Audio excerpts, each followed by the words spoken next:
What's up, everybody? It's your favorite What's Up, Everybody. It's Why We Love Horror TV. I'm JWMaher. That's Fiorella. That's my wife. Hey. That's Aaron Brooks. Abby couldn't make it tonight. She is all right. She is not tied up in cellophane at a highlight court. That is true. It was weird that he got access to that court. That's my only quibble here. How the hell did he get in there? But whatever. Yeah, Dexter's awesome. Last week they dropped 2 episodes. But before we get to those episodes, Aaron, how are you doing? I'm doing excellent. And if I'm judging based on how the criteria we're talking or the content we're talking about is, I'm feeling relieved at this point. I've let go of all of my fears. And Fiorella, what about you? How you feeling? I am doing great, and I'm very excited to be talking about these 2 episodes. Yeah, I couldn't find like the promo for the 3rd episode, but for some reason I realized as I watched the promo they released for the 2nd episode, they knew in advance they were releasing 2 episodes because this promo covers both. Total surprise. Yeah. Welcome to Miami Metro. This is the Major Leagues, Dexter. Put me to work, boss. My first trophies. Those earrings, where'd you get them? One wrong move, it all falls apart. Keep an eye on the new detective. I don't trust her. Detective Maria Huerta. Have you heard about Judge Powell's kid? Reported missing. If you do not release him, you will pay the ultimate price. If anyone deserves to be killed, it's whoever did this. I know I should include you more. My dad and my brother, they don't even know I exist. Good. I'd rather have you all to myself. It's the Angels, Dexter. Hello, Dexter. He doesn't remember anything about his mother. Sometimes the bad guys, they slip through the cracks. This is who I am. Who I need to be. Take him out. Dexter, Original Sin. New episodes now streaming on the Paramount Plus with Showtime plan. Hell yeah, Paramount Plus with Showtime plan. So we got 2 episodes this week, Kid in the Candy Store and Miami Vice. I'm starting to formulate theories of what's going to happen this season. But Aaron, you always have like good theories. Are any theories percolating for you yet? Definitely haven't. I haven't quite developed a lot of theories at this point. It's more me kind of noticing like who this person could be or that person. Like at the bar, I feel we saw Brian Moser in this episode and, things like that. But I'm not quite there on the theories yet because I'm just enjoying the ride at this point. But I'm very curious as to what you're thinking. I'm feeling like, we did have a bunch of new characters introduced. Like, obviously, we have his partner. We have Patrick Dempsey as the chief of police. Yeah. We have Tanya Martin, Sarah Michelle Gellar's character. I feel one of these characters is responsible for like the overarching storyline, which is the kidnapping of the judge's son. I think if I had to put my money on somebody, I think Tanya Martin is the kidnapper. Interesting. So I don't know why I think that. But I started out thinking that Sarah Michelle Gellar's character was going Tanya. Right? Yeah, that's what I thought. Tanya, I figured that she was going to be bad, but after these 2 episodes, I'm leaning the other way. So I started out thinking she was going to at least play some sort of foil with Dexter, but now I'm not as sure. But she has to go away. So yeah, this would make a lot of sense. She has to go away. Patrick Dempsey, they have to go somewhere. I think Patrick Dempsey being the kidnapper is just too on the nose. It's too obvious, right? So I think her being the kidnapper is a better twist. That's just me. I could be wrong. But, no, I like it. But anyway, that's my speculation up top. We're getting a lot of good storylines here. I do like the Dexter is autistic around girls storyline. That's always fun. It continues into his adult life. Yeah. I'm starting to warm up to Deb more, and I like. I never wasn't warm to Deb. This is just like, to me, makes me want to push you off a cliff. But I'm not going to because I care about you. But at the same point, like I don't have a problem with any of the performances. Like it is like Christian Milioti or like everybody. She is LaGuerta. Yeah, Christina Milioti as the LaGuerta is actually also perfect casting. Like what she's leaning in. She's an established person too. Yeah. And again, it's just the key with all of this. for me is that this is made by people who love Dexter. And it's just like, I don't have a question. Do these people like Dexter? Or are they just trying to milk something? Like, and if it's both, like, why not both from the commercial, right? That's fine with me too. Like, I have to say, we came into this with that news of the Trinity Killer prequel series coming out next with a John Lithgow playing the inner monologue. That's the next series in the works prequel wise. Like, they clearly, like, this is in good hands, and they've got this. Paramount Plus is becoming Dexter Plus at this point. And with the prequel series, I don't think any aspect of this is unnecessary. It's adding more to where the story's eventually going. So it's just like every performance, I think, is pretty perfect. I think this is one of the better casted shows I've watched this year for sure. And I also like that they're not rushing. Like, it's not like how Dexter started out. Like, we don't need Dexter like stalking and killing a bad guy every episode. We get episodes that are clearly just like, let's lay some backstory. Like, we actually get him following. We know who he's going to kill next. And we kind of get a 2-episode arc of him going after Handsome Tony, which is really good. And I also like the fact that we are dog tranquilizer Dexter, where he's like physically trying to overpower people, and like it's kind of fucked up. So I actually have contradicting feelings about that whole scene. Like right before he got what's his name, Handsome Tony. So at first I'm like, oh my gosh, Dexter, you're being so messy. You're so much smoother than this, right? But then I'm like, okay, I get it. It's the beginning, so obviously. But then I also immediately, that thought was followed with, how do you know how to fight and take these guys down so well? You're a nerdy kid that just graduated college. You never did any sports. Like, unless I'm forgetting something in the original Dexter that like maybe Harry was like, I don't know, also training him physically.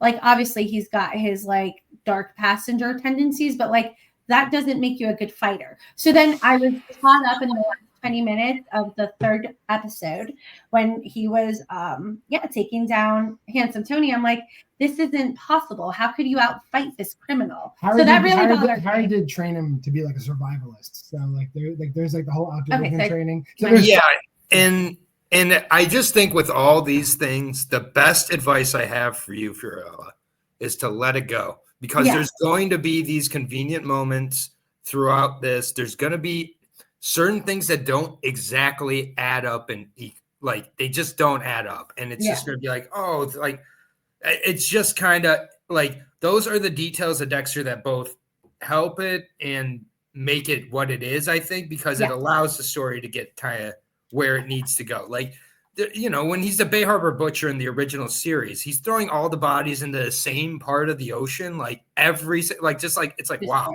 like not a great catches up to him, like not the great, like, you know. So it's just like there's just these moments, and you know, the reason that I think these are working a little better, I feel like it works just a little more organically into where the story's going compared to later seasons of Dexter, like when he's on the bus with Quinn and Quinn just falls asleep so that they can trank him out and get away. Like those types of conveniences don't work as well. But I get feeling like that way. If I'm getting technical, that rear naked choke was nowhere near under the chin. I don't know how it put him out. If I'm getting technical, I don't know that Dexter Morgan is such a big a fan of Bret Easton Ellis, because that book only came out 2 months before he graduated. How is he such a Patrick Bateman fan that he? But that also that's why it works as his alias. I love that detail of it, because as soon as he's brought up as his alias is Patrick Bateman, and like that's a very good win, and everything. But as soon as that happened, I did the same thing. I Googled right away. I was like, when did this book come out? Okay. And that would make sense. But it would make sense why he'd use it. But like if it was known now, it's like, why would you use that as your alias? Everybody's got known. After the year 2000, you can't use it. 91 to 2000, you can. And especially 2 months after it came out. And I guess Dexter just, and it's just so, but. Well, that's more believable in Dexter life. It's a big book. It's a big ass book.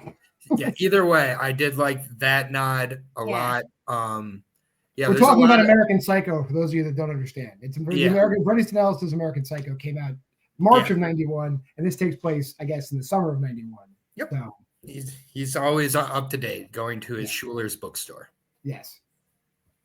And so that's kind of like well, we're kind of blending the 2 episodes together because it is really a good, clean 2-episode arc. Yeah.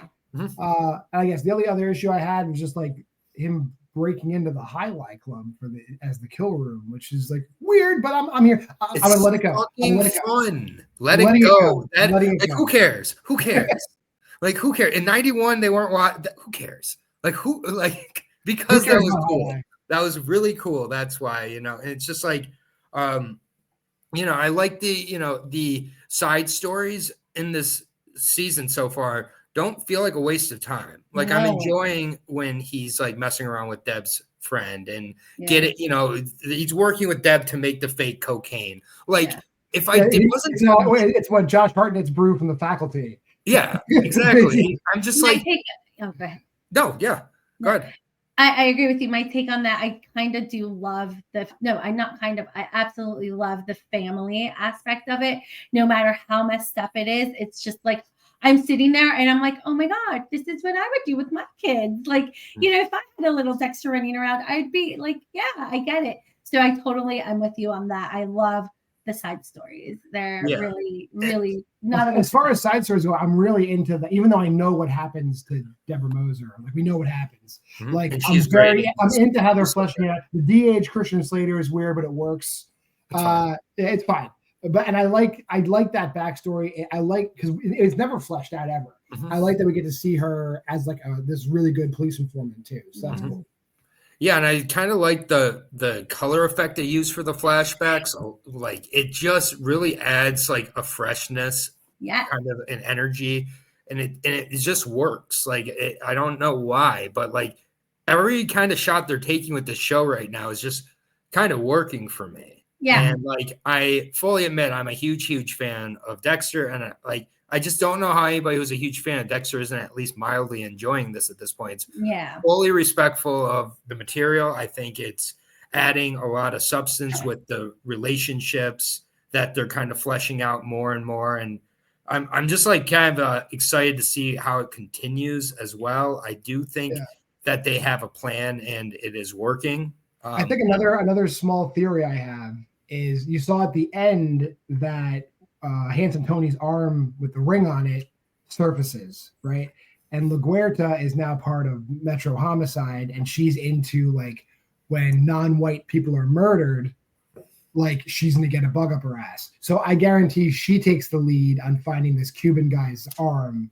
And goes ham on it. And she's gonna get real close to figuring it out. Right. And it's just like this all like kind of adds to why LaGuerta and Dexter always kind of have, those tiffs throughout the years. And there's like it's like, what's the built-in or like behind this? And now we're seeing it. And it's like, I'm, very, very happy about where it's going. But like, at the same point, I think that there's like little things that I want to start paying attention to a little bit more with regards to Dexter being an unreliable narrator, because I kind of want to, before next episode, go back and watch these first 3 episodes and notice sort of the differences, because I know there's some differences with regards to how he's interacting with Harry before finding out about the nurse and things like that. And, at the end of the day, Dexter's an unreliable narrator, and we have to remember that.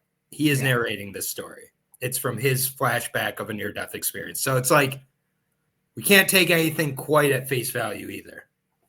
Oh, that's how we got in the highlight place. That makes sense. Yeah, there you go. I was just outside in the parking lot. It was really not as cool, but I had that part. I'm a great showrunner, Dexter Morgan. Anything else about these episodes we want to cover that we didn't touch on? LaGuerta's entrance was badass. I feel like, I agree. And I hate agreeing with everything you guys are saying, because then it seems like I'm just an agreeable person all the time. I'm normally not, but like everything you said, like the color changing, like that I noticed. I rewound it and rewatched that like twice, because I was like, I love this. It just brings you back. I'm like falling in love with Harry. It's really good. All right, well, that feels like enough. We could rate these episodes, and I don't know if we want to rate them together as an arc or separately. So I think they put them together for a reason. We can rate them together. We're gonna rate. We're gonna rate it as 1 hour long. My rating for both would be the same, anyways. To be honest. Okay. You can go first then. Aaron. What do you got? Yeah, as I was talking over you as you were trying to just introduce it, I apologize. But yeah, I mean, Fiorella kind of said we all agree, and sometimes that doesn't make for the most compelling content, but it is what it is. Like, we're not just, this I think really gets better and better. I think this improves on the pilot in a lot of ways. It takes its time while not being filler, which is a hard line to dance in this day and age in TV. So many shows when nothing's happening, but here's things are kind of happening regardless. It's not a 5 yet, but we're working our way up. And by the time the Trinity prequel series comes out, we might be at a 5. 4.5 tapes, VHS tapes that you're taping this on. This is worth it. Dexter Plus at this point is what I'm referring to Paramount Plus as. And I'm really pumped that this summer we're getting Resurrection, because I can't imagine. We're going to correct some mistakes. Good. There's lots of mistakes to correct. Don't watch New Blood. Fiorella, what do you think? Okay, yeah. So I rated it last week 3.5, and I am very happy that I am also going up. I will rate it a 4. I think it was awesome, and I'm looking forward to it. I'm holding steady. I rated it a 4, and I'm still rating this a 4. I think obviously I'm a nitpicky little bitch, and that's fine. Yeah. Protective of your highlight clubs. You should read the books. Highlight clubs are very well secured. Yeah, they're secured. They're beloved by Cubans and well secured. You can't just waltz in there. But you're right, he is an unreliable narrator, so I reserve the right to go up on a rewatch. But yeah, I feel I'm enjoying this equally. I think these are well done. I think, and I'm leaving it room to improve. I think it's in a cook. When we get in the second half of the season, it's in a cook. Let it cook. Yeah. That being said, that'll do it for this episode. We'll be back. It's Monday night, but so we're just a day late. Next Sunday we'll air episode 4. Will be at least episode 4, as far as I know, releasing on Friday. We'll be covering that on Sunday night. So if you made this far in the video, like, comment, subscribe, share, go to the Facebook group at Why We Love Horror. And hey, if you're a big enough fan, you can go to this website at Letterboxd. Do the Why We Love Horror 2025 challenge. Look at that. Make your own list. Clone that list. Do all your stuff. We'd love to interact with you more. Let us know. But I'm JWMaher, and this is Fiorella Maher. That's Aaron Brooks. And until next time, this has been Why We Love Horror Television.